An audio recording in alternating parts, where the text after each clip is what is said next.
The wind howled outside my old cabin, rattling the windows like an angry spirit demanding entry. I sat by the fireplace, its flickering light casting long shadows across the room. At 72, I'd seen my share of storms, but this one felt different, heavier, like it carried a warning in its gusts. My hands, gnarled from years of working the land, rested on the arms of my rocking chair as I stared into the flames, lost in memories of better days. My granddaughter, Lily, was upstairs, likely curled up with one of her books. She was 12, sharp as a tack, with eyes that saw more than they should for someone her age. She'd been staying with me for the summer, a tradition we'd kept since her parents' me daughter and her husband passed in that car accident 5 years ago. Lily was all I had left, and I was all she had. This cabin, tucked deep in the woods of northern Maine, was our sanctuary, a place where we could heal together. But tonight, something was off. The air felt thick, not just with humidity, but with an unease I couldn't shake. I chalked it up to the storm, but then I heard her footsteps quick, urgent, tracing down the stairs. "Grandpa." Lily's voice cut through the crackle of the fire. She stood in the doorway, her face pale, her dark hair tangled from sleep. Her eyes were wide, not with fear, but with a strange certainty that made my heart skip. "What's wrong, sweetheart?" I asked, sitting up straighter. She didn't answer right away. Instead, she crossed the room in a few quick strides and grabbed my hand, her small fingers cold against my skin. "Grandpa, we need to leave. Now." I frowned, glancing at the window where rain lashed the glass. "Lily, it's just a storm. We're safe here. The cabin stood through worse." "No," she said, her voice firm, almost commanding. "It's not the storm. It's something else. I saw it." "Saw what?" I asked, my voice softening.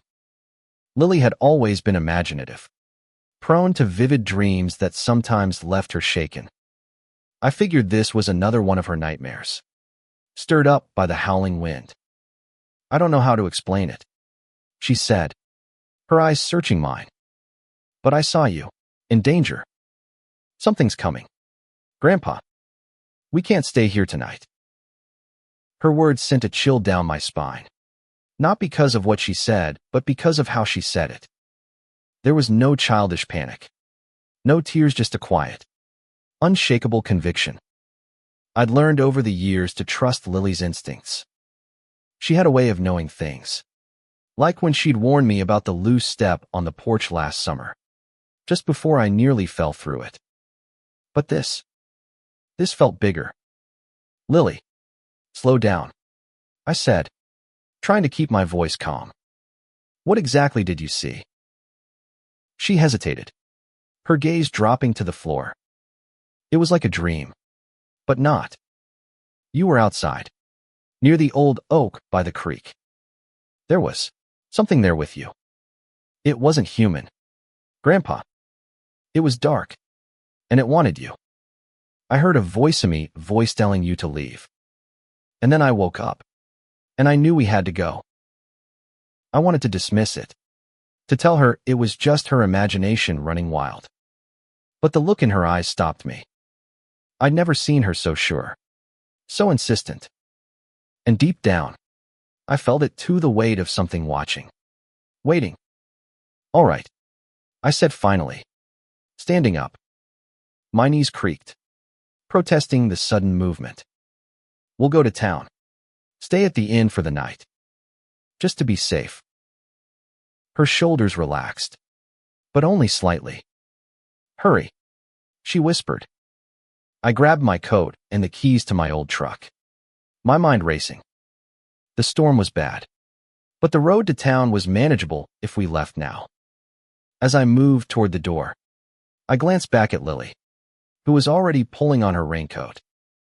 She clutched a small, worn photo in her hand, one of her and her parents. taken just before the accident. It was her talisman, something she held onto when she was scared. We stepped outside, the wind slapping us with icy rain.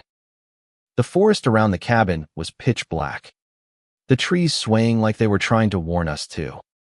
I helped Lily into the truck, my eyes scanning the darkness. Nothing moved, but the hairs on the back of my neck stood up. As I started the engine, I couldn't shake the feeling that we were being watched. The headlights cut through the rain, illuminating the narrow dirt road ahead. Lily sat beside me, silent but alert, her eyes fixed on the woods. "Grandpa," she said suddenly, her voice barely audible over the storm. "Whatever happens, don't stop driving." I nodded, gripping the wheel tighter. The road was slick, the truck's tires slipping on the mud, but I pressed on. The cabin faded into the darkness behind us, and with it, the oppressive weight I'd felt all evening seemed to lift just a little. But as we rounded a bend, the headlights caught something on the road ahead. A shape, tall and shadowy, standing motionless in the rain. My heart lurched. It wasn't a deer, wasn't a person. It was wrong. Somehow, its edges blurred like it didn't fully belong in this world. "Grandpa!" Lily screamed, her voice piercing. "Don't stop."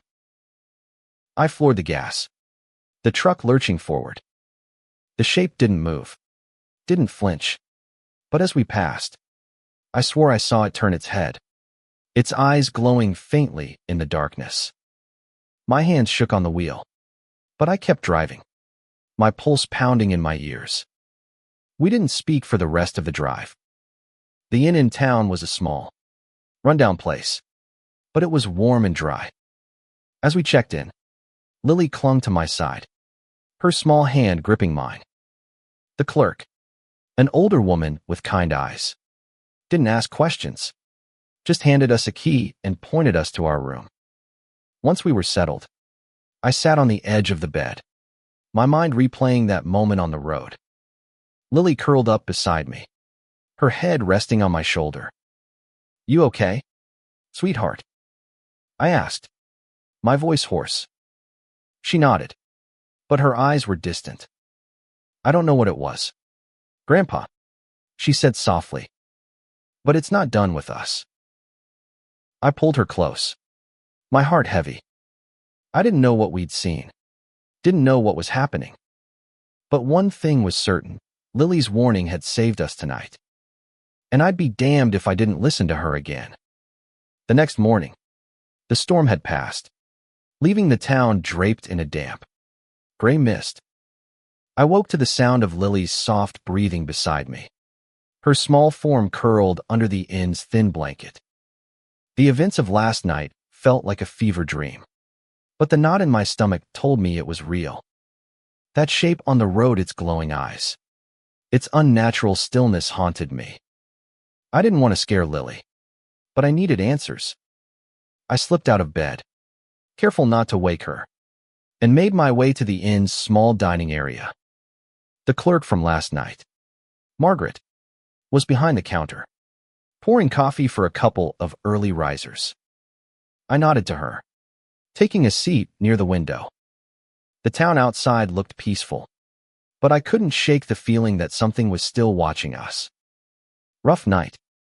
Margaret asked, setting a mug of coffee in front of me. Her eyes lingered on mine, like she could sense the weight I was carrying. "You could say that," I replied, wrapping my hands around the warm mug. "Storm chased us out of the cabin." She raised an eyebrow but didn't press. "Folks around here say storms bring out strange things in those woods. Old stories, mostly. But you look like you saw something more than rain." I hesitated. Margaret had lived in this town her whole life, same as me. If anyone knew about the weirdness in these parts, it'd be her. "Ever hear of anything unnatural out by the creek near my place?" I asked, keeping my voice low. Her expression shifted, just for a moment. before she leaned in closer. You talking about the old oak? The one by the bend? I nodded, my throat tightening. That was exactly where Lily had said she saw me in her vision. Margaret sighed, glancing around to make sure no one was listening. There's stories about that spot. Been around since I was a kid. Folks say it's a thin placeous spot where the veil between our world and something else is weak. People see things there. Shadows. Lights. Sometimes worse. Worse how? I pressed. She shrugged, but her eyes were uneasy. Disappearances. Mostly. Hunters. Hikers. Folks who wandered too close to that oak at the wrong time. Most of them turn up eventually, but they're never the same. Say they felt something watching them. Something that didn't want them there. I thought of Lily's warning. Her insistence that we leave. My granddaughter, she had a feeling last night. Said we had to get out. And then, on the road, I trailed off, unsure how to describe what we'd seen. Margaret's face softened. That girl of yours is special, isn't she? Got a sense for things. I nodded. Always has. Listen to her, Margaret said firmly. If she says something's wrong, you trust her. Those woods, they're not what they used to be. I thanked her and finished my coffee, my mind racing.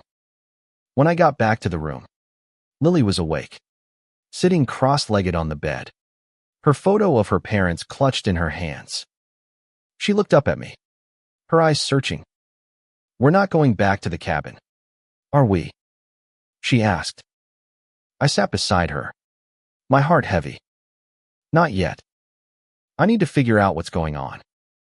But you're safe here, Lily. I promise. She didn't look convinced, but she nodded. I keep seeing it. Grandpa. In my head. That thing by the oak. It's waiting for you. Her words hit like a punch. I wanted to tell her it was okay, that it was just a dream, but I couldn't lie to her. Not after last night.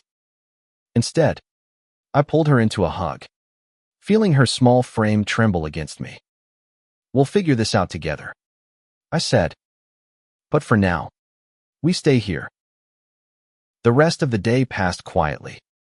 I called a friend in town, Tom, who agreed to check on the cabin for me. He was a retired logger, tough as nails, and didn't scare easy.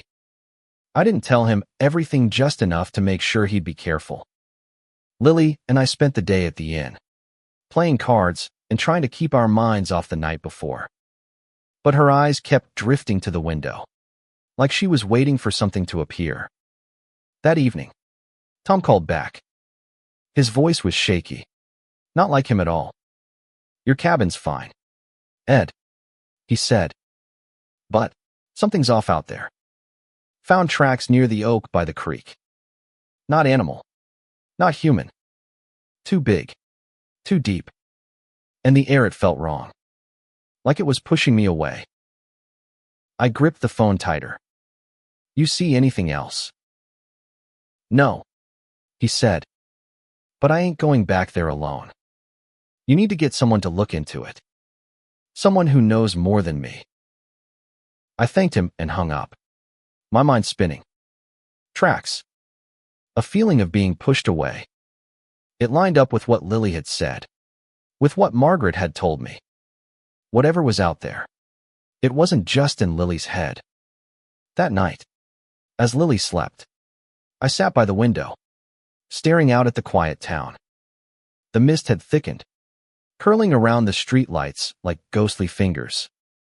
I thought about the cabin, about the life I'd built there, about the memories it held, good and bad. It was my home, but now it felt like a trap. I didn't know what was waiting by that oak, but I knew one thing. I couldn't ignore Lily's warning. She'd saved us once. I had to trust she'd do it again. By the third day in town, the weight of not knowing was unbearable. Lily was quieter than usual, her eyes darting to every shadow. every creak of the inn's old floorboards. I hated seeing her like this so young, yet carrying a burden no child should. I knew we couldn't stay holed up forever, but going back to the cabin felt like walking into a lion's den. I needed answers, and I needed them fast. I decided to visit the town's small library, a place I hadn't stepped foot in since I was a boy. It was a squat, brick building with dusty shelves and a faint smell of mildew. But it held the town's history, every story, legend, and scrap of lore from the past century. If there was anything about that oak or the strange things in the woods, I'd find it there. Lily insisted on coming with me. "I'm not staying behind," she said, her voice firm despite the tremor in her hands. I didn't argue. I didn't want her out of my sight any more than she wanted to be alone. The librarian, a wiry man named Harold, greeted us with a nod. He was in his 60s, with thick glasses and a habit of muttering to himself as he worked. I explained what I was looking for, anything about the land around my cabin, especially near the creek and the old oak. Harold's eyes flickered with something like recognition, but he didn't say much, just pointed us to a corner of the library where the local history books were kept. Lily and I spent hours poring over yellowed pages, old maps, and handwritten journals from settlers who'd lived here generations ago. Most of it was mundane records of harvests, land disputes, and harsh winters. But then Lily found something, a slim, leather-bound journal tucked between two larger books, its pages brittle and stained. "Grandpa, look at this," she whispered, sliding it toward me. The journal belonged to a man named Ezekiel Crane, a farmer who'd lived near my land in the 1800s. His entries started out normal notes about crops and weather, but grew stranger over time. He wrote about the oak by the creek, calling it cursed and a gate to something unholy. He described seeing shadows that moved without light, hearing whispers that weren't human. One entry chilled me to the bone. "The oak watches. It knows my name. Last night, it called to me, and I nearly went. My boy, Samuel, saw it too. He begged me to leave, said it wanted my soul. I laughed at him then, but now I believe. We're leaving this place tomorrow. If we stay, it'll take us both." The final entry was dated the next day, but it was unfinished. The ink smudged like he'd been interrupted. There was no record of what happened to Ezekiel or his son. Lily's face was pale as she read over my shoulder. "That's what I saw," she said softly. "The thing by the oak. It's the same." I closed the journal, my hand shaking. "We need to know more," I said. "This isn't just stories. It's real." We kept digging, finding bits and pieces in other books, mentions of missing people, strange sightings, all tied to that same spot by the creek. The oak was older than the town itself, older than anyone could remember. Some called it sacred, others called it cursed. But they all agreed on one thing: it wasn't just a tree. That evening, back at the inn, I called Margaret over. She'd hinted at knowing something, and I wasn't in the mood for half answers. "You knew about the oak," I said, keeping my voice low so Lily, who was reading in the corner, wouldn't hear. "What didn't you tell me?" Margaret sighed, wiping her hands on her apron. "I didn't want to scare you, Ed. But that place, it's got a history. My great-uncle went missing near that creek back in the 40s. They found him a week later, wandering miles away, babbling about a shadow that followed him. He was never right after that." "Why didn't you say anything before?" I asked, frustration creeping into my voice. "Because most folks don't believe it," she said. "They think it's just old ghost stories. But I've seen things too. Lights in the woods. A feeling like you're not alone. And your girl's got a gift. If she's saying you're in danger, you listen." I nodded. My mind racing. Lily's gift, whatever it was, had saved us once. But I couldn't keep running. This thing, whatever it was, had to be stopped, or we'd never be safe. That night, I couldn't sleep. I sat by the window, the journal open in my lap.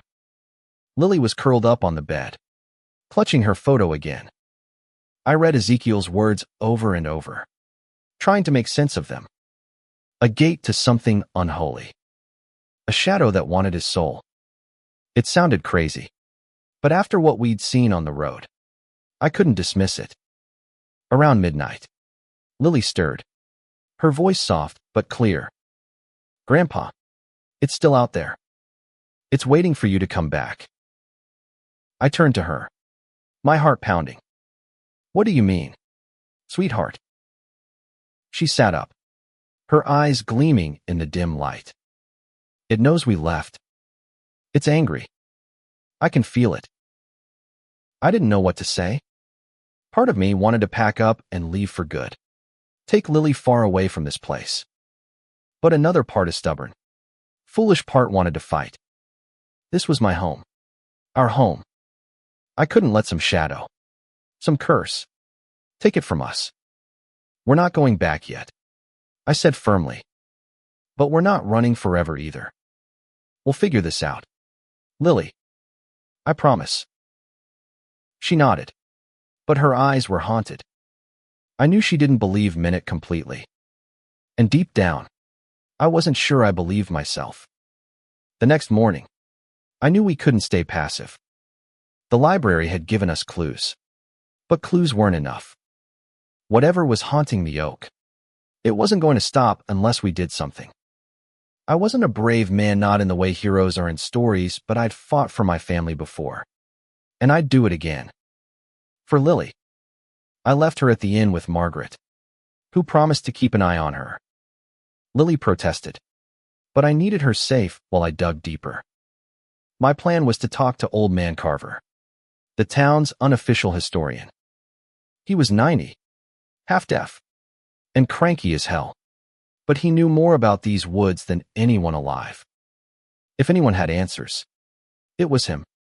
Carver lived on the edge of town in a ramshackle house surrounded by junk-crusted tools, broken furniture, and stacks of newspapers. He was sitting on his porch when I arrived, whittling a piece of wood into something unrecognizable. His eyes, sharp despite his age, fixed on me as I approached. "Ed," he grunted, not looking up from his work. "Heard you had a scare out at your place." Word traveled fast in a small town. I sat on the steps, choosing my words carefully. "Something's wrong out by the creek, near the old oak." Lily saw it. And so did I? Carver's hands paused, his knife hovering over the wood. "The oak. Huh. Shoulda known. That tree's been trouble since my granddaddy's time." "What kind of trouble?" I asked, leaning forward. He set the wood down, his eyes narrowing. "You ever hear of the first people who lived here? The ones before the settlers. They had stories about that oak. Said it was a spirit tree, a place where the world and the beyond touched. They respected it, left offerings, kept their distance. But when the settlers came, they didn't listen. Built homes, cut trees, stirred things up, and something woke up." "Something?" I pressed, my stomach twisting. Carver shrugged, but his expression was grim. "A shadow, a spirit, a demon, call it what you want. It's old, older than the town. It don't like being disturbed, and it don't like folks lingering too long near that oak." I thought of Ezekiel's journal, the disappearances, the tracks Tom found. How do we stop it? Carver laughed, a dry, humorless sound. "Stop it? Boy, you don't stop something like that. You avoid it. You leave it be. That's what the first people did. That's why they lasted as long as they did." "But it's after me," I said, My voice low. Lily saw it. Said it wants me. Carver's eyes softened. Just a fraction. Then you listen to that girl. She's got the sight. Don't she? Some folks do. They see what's hidden. If she says you're in danger, you're in danger. I left Carver's place with more questions than answers. But one thing was clear, the oak was the key. Whatever this thing was, it was tied to that tree. I drove back to the inn, my mind racing with half-formed plans. Burn the tree. Dig it up. I didn't know if that would work, or if it would make things worse. But doing nothing wasn't an option. When I got back, Lily was waiting for me in the dining area. Her eyes red like she'd been crying. Margaret was beside her, looking worried. What happened? I asked, dropping to my knees in front of her. She had a nightmare. Margaret said softly. Wouldn't tell me much, but she's been asking for you. Lily threw her arms around me, her voice muffled against my shoulder. It's getting stronger. Grandpa. I saw it again. It's waiting by the oak, and it knows we're not there. It's angry. I held her tight, my heart breaking. We're gonna fix this. Lily. I promise. That afternoon, I called a friend of a friend, a woman named Clara who lived a few towns over.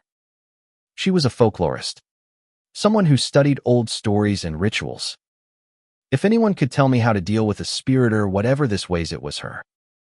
She agreed to meet us the next day, but her voice over the phone was cautious. Be careful, Ed, she said. If this is what I think it is, it's not something you can fight with guns or fire. It's older than that. You need to understand it first. That night, I stayed up, watching over Lily as she slept. I kept Ezekiel's journal close, rereading his words, searching for anything I'd missed. The idea of a gate stuck with me. What if the oak was more than a tree? What if it was a doorway, and something had stepped through? Around 2 a.m., I heard a noise outside the low, guttural sound, like a growl carried on the wind. I froze, my eyes darting to the window. The mist was back, thicker than before, curling around the inn like a living thing. I grabbed my flashlight and peered outside, but there was nothing, just the empty street and the distant hum of crickets. When I turned back, Lily was awake, sitting up in bed. Her eyes were wide, fixed on the window. It's here, she whispered. I followed her gaze, my heart pounding. For a moment, I thought I saw something, a flicker of movement in the mist, a shadow that didn't belong. But when I blinked, it was gone. We're safe here, I said, more to convince myself than her. But as I held her close, I knew one thing for certain. Whatever was out there wasn't going to stop. And neither would I. Clara arrived the next morning, her old station wagon rattling into the inn's parking lot. She was in her 50s, with graying hair tied back in a loose braid and eyes that seemed to see right through you. She carried a leather satchel stuffed with books and papers, and her presence brought a strange calm, like she'd faced worse things than whatever was haunting us. We sat in the inn's dining area, away from prying ears. Lily stayed close to me, her photo of her parents tucked into her pocket. I told Clara everything: Lily's vision, the shape on the road, Ezekiel's journal, Carver's stories. She listened quietly, her fingers tapping the edge of her coffee mug. When I finished, she leaned back, her expression unreadable. You're dealing with something old, she said finally. Not a ghost. Not in the way people think. It's more like a guardian or a gatekeeper. Something tied to that oak, to the land itself. A gatekeeper? I asked, glancing at Lily. She was listening intently, her eyes fixed on Clara. Clara nodded. The first people in this area believed certain places were sacred, thresholds between our world and the spirit world. That oak might be one of them. If it's been disturbed by settlers. By you. By Anyani, it could have woken something up. Something that doesn't take kindly to trespassers. But why me? I asked. I've lived there for years. Why now? Clara's eyes flicked to Lily. It might not be about you, Ed. It might be about her. Lily stiffened, and I felt my stomach drop. What do you mean? She's got the sight, Clara said softly. You've seen it. She senses things others don't. That kind of gift, it draws attention. Whatever's out there might see her as a threat or a way in. I reached for Lily's hand, squeezing it tightly. She's just a kid. Clara's expression softened. I know. But the spirit world doesn't care about age. It cares about power. And Lily's got something it wants. Lily's voice was small but steady. I don't want it to hurt Grandpa. Clara leaned forward, her tone gentle but firm. It won't. Not if we do this right. But we need to go to the oak. We need to see it. Feel it. Understand what we're dealing with. I didn't like it. The thought of taking Lily back to that place made my skin crawl. But Clara was right, we couldn't keep running. And if this thing was after Lily, hiding wouldn't help. We drove out that afternoon, the three of us in my truck. The road to the cabin felt different in the daylight. Less menacing, but no less heavy. When we reached the turnoff to the creek, I parked and led the way on foot, Lily between me and Clara. The air grew colder as we approached the oak, its gnarled branches looming like skeletal fingers against the sky. Clara stopped a few yards from the tree, her eyes narrowing. It's here, she said quietly. I can feel it. I didn't see anything, but the air felt wrong thick, like it was resisting us. Lily clung to my arm, her breath shallow. It's watching, she whispered. Clara knelt, pulling a small bundle from her satchel herbs. A candle, and a stone carved with symbols I didn't recognize. This isn't about fighting, she said. It's about respect. We need to show it we mean no harm. She lit the candle and began chanting softly. Words I couldn't understand, but that seemed to hum with power.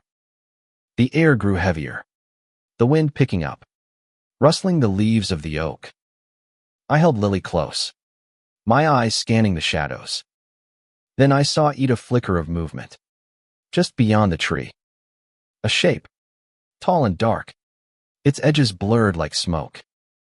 It didn't move toward us, but I felt its gaze, cold and ancient, boring into me. Lily gasped, her nails digging into my arm. Stay calm, Clara said, her voice steady.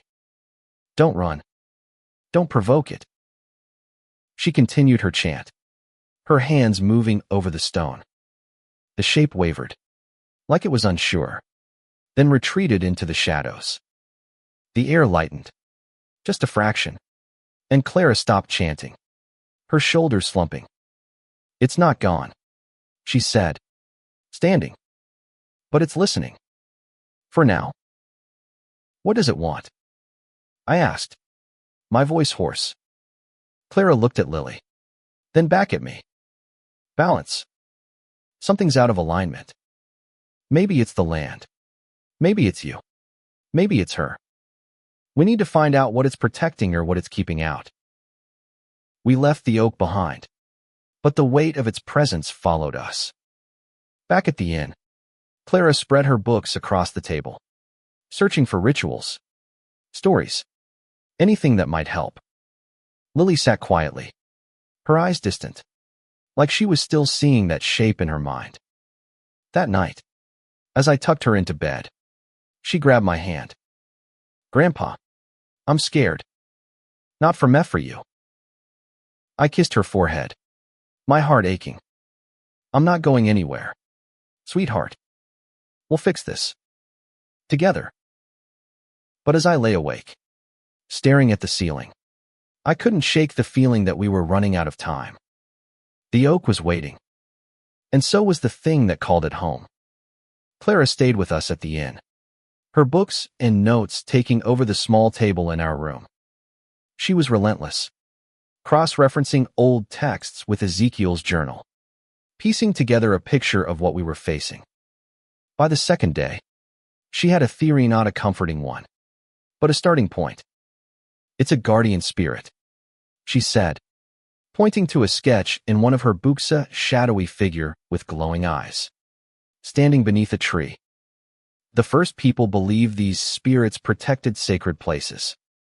But if the balance is disrupted by greed, violence, or even ignorance, the spirit turns hostile. It sees you as a threat, Ed, because you've lived on that land for so long. And Lily's gift, it's amplifying things. So how do we fix it? I asked, glancing at Lily. She was drawing in a notebook, her pencil moving in quick, sharp strokes. I could tell she was listening, even if she didn't look up. Clara hesitated. We need to restore balance. That means an offering, a real one. Not just herbs or candles. Something that shows respect for the land and its history. And we need to do it soon. The spirit's getting restless. I didn't like the sound of that, but I trusted Clara. She'd dealt with things like this before, and her calm certainty was the only thing keeping me grounded. Lily, though, was another story. She'd been quiet since our trip to the oak. Her eyes haunted. I knew she was still seeing that thing in her mind, maybe even feeling it. That afternoon, Clara took us to a clearing a mile from the cabin, a place she said was neutral ground, not as charged as the oak. She brought a small wooden box filled with items she'd gathered, a feather, a vial of river water, a stone from the creek, and a lock of Lily's hair, which she'd reluctantly given. I didn't like that part, but Clara insisted it was necessary, a way to show the spirit we were tied to the land, not against it. We stood in a circle, Clara chanting again, her voice low and rhythmic. Lily held my hand, her grip tight. The air was still, too still, like the world was holding its breath. Clara placed the box in the center of the clearing, sprinkling it with the river water and laying the feather across it. This is our offering, she said, her voice carrying a weight I couldn't explain. We honor the land, the spirit, the balance. We ask for peace. For a moment, nothing happened. Then the ground trembled, not an earthquake, but a subtle vibration, like a heartbeat. The air grew cold, and I saw it again, that shadow, just at the edge of the clearing. Its eyes glowed faintly, watching us. Lily whimpered, pressing closer to me. Don't move, Clara whispered. It's deciding. The shadow lingered, its form shifting like smoke. Then, slowly, it faded, and the air warmed again. Clara let out a shaky breath. It accepted the offering. For now. But it's not done. What does that mean? I asked, my voice rough. It means we bought time, she said. But the spirit's tied to you now, Ed. And to Lily. We need to finish this, close the gate, or appease it for good. Back at the inn, Lily was quieter than ever. She sat on the bed, her drawings spread out in front of her. It was the oak, its branches twisted and dark, with a shadowy figure standing beneath it. The detail was chilling, every line, every shadow, felt alive. Lily, I said softly, sitting beside her. You don't have to do this alone. Talk to me. She looked up, her eyes wet. I keep seeing it, Grandpa. Every time I close my eyes. It's not just a shadow. It's sad, angry, like it's lost something. Her words hit me hard. I'd been thinking of this thing as a monster, something to fight or escape. But what if it was more? What if it was grieving? Like we were? That night, Clara stayed up late. Her books open. Her pen scratching notes. I couldn't sleep either. My mind racing with what Lily had said. Sad. Angry. Lost. It reminded me of how I'd felt after losing my daughter. Lily's mother. The pain. The rage. The emptiness. Maybe this spirit wasn't so different. The next morning, Clara had a plan. We need to go back to the oak, she said. Not to fight, but to listen. If it's lost something, we need to know what. And Lilith's the key. Her gift lets her see what we can't. I didn't want to take Lily back there, but I knew Clara was right. Lily was part of this, whether I liked it or not. You sure about this? I asked her, searching her face. She nodded, her jaw set. I wanted to stop. Grandpa, I want us to be safe. We drove to the oak that afternoon, the three of us silent, the weight of what we were doing pressing down on us.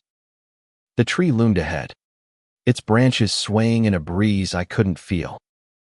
Clara carried her satchel, but this time, she didn't pull out any rituals or offerings.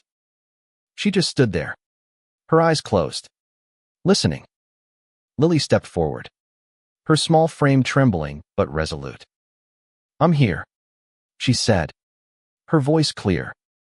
What do you want? The air shifted, and I felt Ida presence, heavy and ancient, watching us, watching her. And then, for the first time, I heard it to a whisper, not in words but in feelings. Loss. Betrayal. A promise broken. Lily's eyes widened, and I knew she heard it too. The whisper lingered in my mind, a tangle of emotions that wasn't mine: grief, rage, a longing for something long gone. Lily stood frozen, her eyes locked on the oak, her breath shallow. Clara's hand rested on her shoulder, grounding her, but I could see the strain in Clara's face. Whatever was happening, it was bigger than any of us. Lily, I said softly, stepping closer. What do you hear? She blinked, tears streaming down her cheeks. It's so sad. Grandpa. It's been here forever, guarding something, someone. But it was betrayed. It wants us to know. Clara nodded, her voice calm but urgent. Ask it what it needs. If we can give it peace, it might let you go. Lily took a shaky breath, her small hands clenched into fists. What do you want? She asked again, her voice stronger this time. How can we help you? The air grew heavy, like a storm was about to break. The oak's branches swayed, though the wind was still. I felt it again, that presence, pressing against my mind, not with words, but with images. A woman, young and radiant, standing beneath the oak. A promise made, a vow broken, blood on the ground, a life taken too soon. And then, dark Nessa's shadow born from pain, bound to the tree, forever waiting. Lily gasped, her knees buckling. I caught her before she fell, holding her close. It's okay, sweetheart, I whispered, though my heart was pounding. I'm here. Clara's eyes were wide, her voice barely a whisper. It's showing her its story. This isn't just a guardian. It's a mourner. Something happened here, long ago. A death. A betrayal. It's tied to that moment. What do we do? I asked, my voice hoarse. Lily was trembling in my arms, her eyes distant, like she was still seeing those images. We need to find out who she was, Clara said. The woman in its memory. If we can honor her, give her peace, it might release the spirit. We left the oak, the weight of its presence lingering like a bruise. Back at the inn, Clara dove into her books again, searching for any record of a woman connected to the oak. Lily was quiet, her drawing pad open to a new sketch, a woman with long hair, standing beneath the tree, her face etched with sorrow. "That's her," Lily said, her voice barely audible. "The one it's mourning." I sat beside her, my heart aching. "You're so brave, Lily. I'm so proud of you." She leaned against me, her small body warm against mine. "I just wanted to stop hurting," she said. "It's so sad, Grandpa. It's been alone for so long." Clara found something late that night, a reference in an old town record to a woman named Eliza, a healer who'd lived near the creek in the 1700s. She'd been loved by the settlers, trusted by the first people, but she'd disappeared under mysterious circumstances. Some said she'd been killed, accused of witchcraft by a jealous rival. Her body was never found, but the stories pointed to the oak as her final resting place. "That's it," Clara said, her voice firm. "Eliza's the key. If we can honor her memory, give her the respect she was denied, the spirit might find peace." The next day, we prepared a ritual, not one of banishment, but of remembrance. Clara gathered items that would have meant something to Eliza: wildflowers, a woven bracelet, a small vial of herbs. Lily insisted on adding something of her own, a drawing of the oak, with Eliza standing beneath it, her face serene. We returned to the oak at dusk, the sky streaked with red and gold. Clara set the offerings at the base of the tree, her voice steady as she spoke. "Eliza, we see you. We honor you. Your life mattered. Your pain is heard. Rest now, and let this place be at peace." Lily stepped forward, placing her drawing among the offerings. "I'm sorry," she whispered. "You don't have to be alone anymore." The air shifted, softer this time, like a sigh. The oak's branches stilled, and for the first time, I felt the presence ease, its anger fading into something quieter. The shadow didn't appear, but I sensed it watching, listening. Clara's eyes were wet as she finished the ritual, scattering the herbs and lighting a small candle. "It's working," she said softly. "It's letting go." We stood there until the candle burned out, the air growing lighter with each passing moment. Lily clung to my hand, her face calm for the first time in days. "She's not angry anymore," she said. I didn't know if it was over, but for the first time, I felt hope. We'd given Eliza what she'd been denied: a voice, a memory, a moment of peace. Maybe it would be enough. That night, back at the inn, Lily slept soundly, her photo of her parents tucked under her pillow. I sat by the window, watching the stars, wondering if we'd truly ended it. The oak was still out there, but maybe now, it was just a tree. The next morning, the world felt different, lighter, like a fever had broken. Lily woke with a small smile, the first I'd seen in days. She didn't talk about the oak or the shadow, and I didn't press her, but I could see it in her eyes. The weight was gone, or at least lessened. Clara, too, seemed cautiously optimistic, her books packed away, her face less drawn. "I think we did it," she said over breakfast, her voice quiet but certain. "The spirit's at peace, or as close to it as it can be. But you should still be careful, Ed. The land remembers." I nodded, my thoughts drifting to the cabin. It was home, but it would never feel the same. Not after this. I wasn't sure if we'd go back. Not yet. For now, Lily's safety was all that mattered. We spent the day in town, tying up loose ends.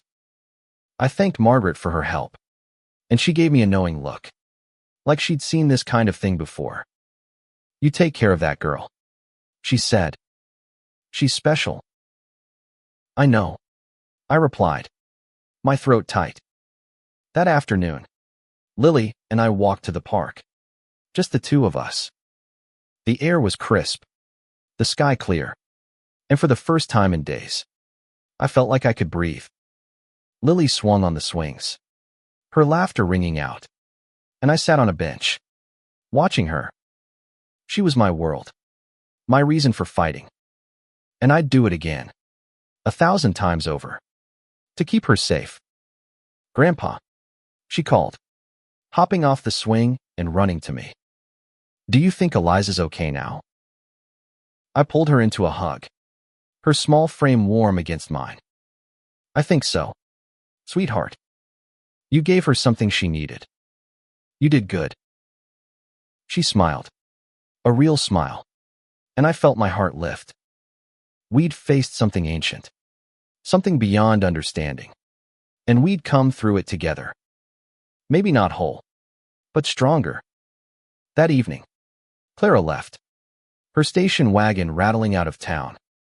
She gave me her number, told me to call if anything felt off.